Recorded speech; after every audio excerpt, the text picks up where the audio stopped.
This might be difficult for people, but let's put ourselves in the headspace of a parent who is of the mind that homosexuality is natural and this is the way people were made. And truly, there are people who are born, I think, people who are born same sex attracted. And there are people who are born with a lot of sexual appetites. A lot of us have them ourselves. I personally can't imagine how unbelievably difficult it would be to deny yourself sexual union your whole life. I don't know. That's a heck of a cross to carry. So let's not pretend it's not. But put yourself in the mind of a parent or a brother, sister, whose kids or brother or sister is same-sex attracted. You want the best for them, right? Even if you're affirming, and especially if you're affirming. You love your family members. You want what's right, what's good for them. And incidentally, when I use that phrase, same-sex attracted, there are people who feel like that's a slur.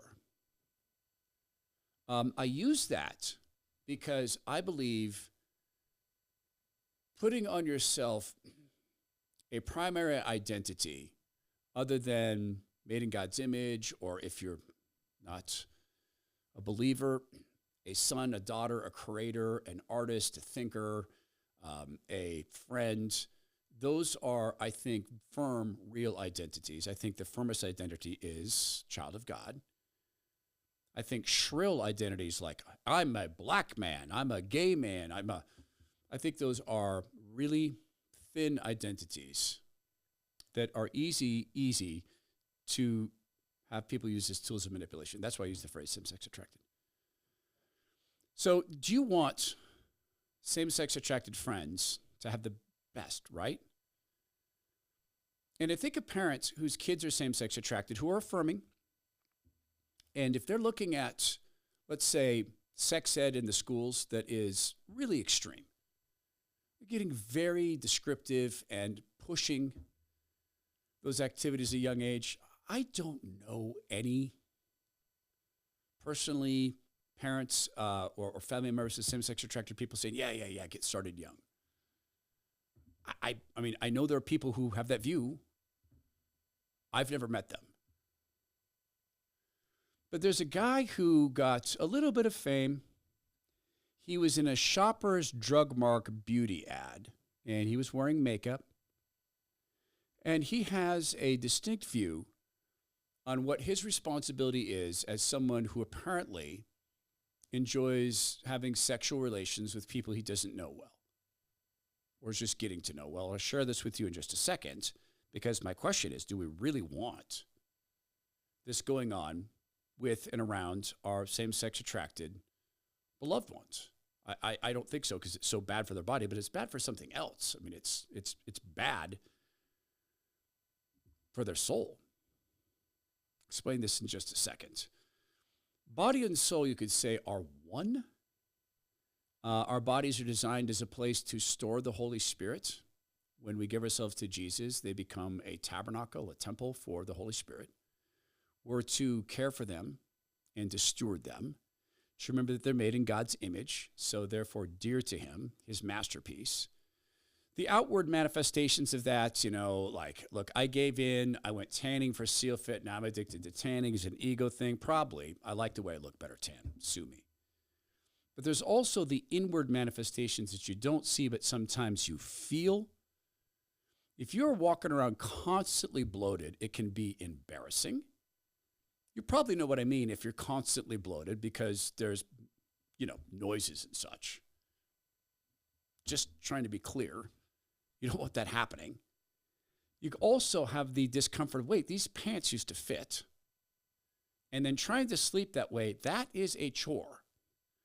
If that's coming along with a great deal of stress, you're constantly stressed, fight or flight, you might have a cortisol problem in addition to a regularity problem, which might mean that you have a magnesium problem. Let's add one last symptom to this. Trouble falling to sleep and staying asleep. That's beginning to sound like a magnesium deficiency, and don't feel weird. 80% of Americans are short on magnesium. So the quick way to go do this and get conned is go to China Mart, pick up a magnesium supplement. That's not going to work because it's synthetic, it's fake in most cases. Instead, go to bioptimizers.com/Todd. Use promo code Todd to get 10% off Magnesium Breakthrough. It's a full spectrum magnesium supplement, 7 forms of magnesium, all naturally derived, in other words, organic, that hit on all the points your body needs, because it's not just the 3 I mentioned, it's 597 other body interactions magnesium either drives or regulates. So it's bioptimizers.com/Todd. Subscribe there.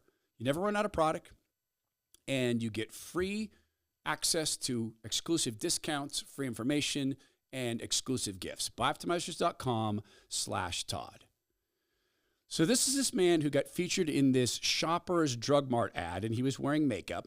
And this is his view on sexual relations and his responsibility as a fellow human being. I put HIV positive on my profiles. People don't want to touch you. I remember being on a date with someone. So I brought him back to my place. It was like, okay, like I need to tell you something. Like I'm HIV positive. And I remember he like looked at me. It was like I him. I was like, I thought he was going to beat the shit out of me. He was like, I can't believe you wouldn't tell me. And like, you gave me HIV, and like was just losing his mind. And I'm like, no, that's not possible. Even if I bled on you, like in an open wound, like that wouldn't happen. I'm undetectable. And like, you know, but he just like didn't want to hear it. Now, like the way the law goes, like being undetectable, like I really don't have to like disclose my status. Right. And you think about it, like anyone that you meet on your first date or if like you're hooking up, like, are you like, I have diabetes, I have high blood pressure. You're not telling them any of this.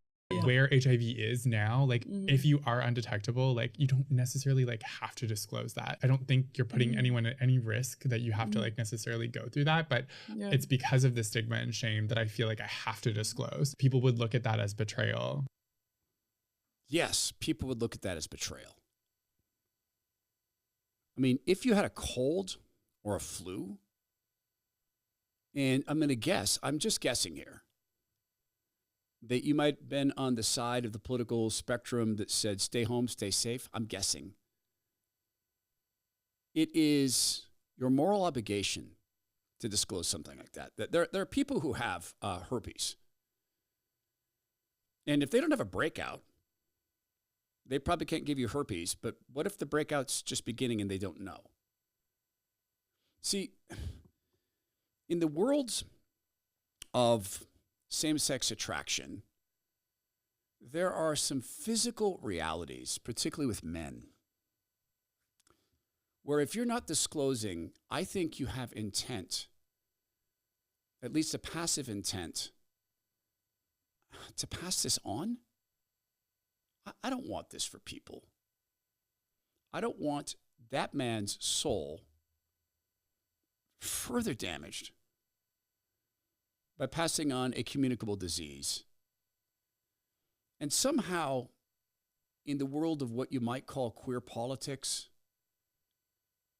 speaking for limits here, or saying, no, you do morally owe that to people, somehow can be construed as, oh, so you hate same-sex attracted people.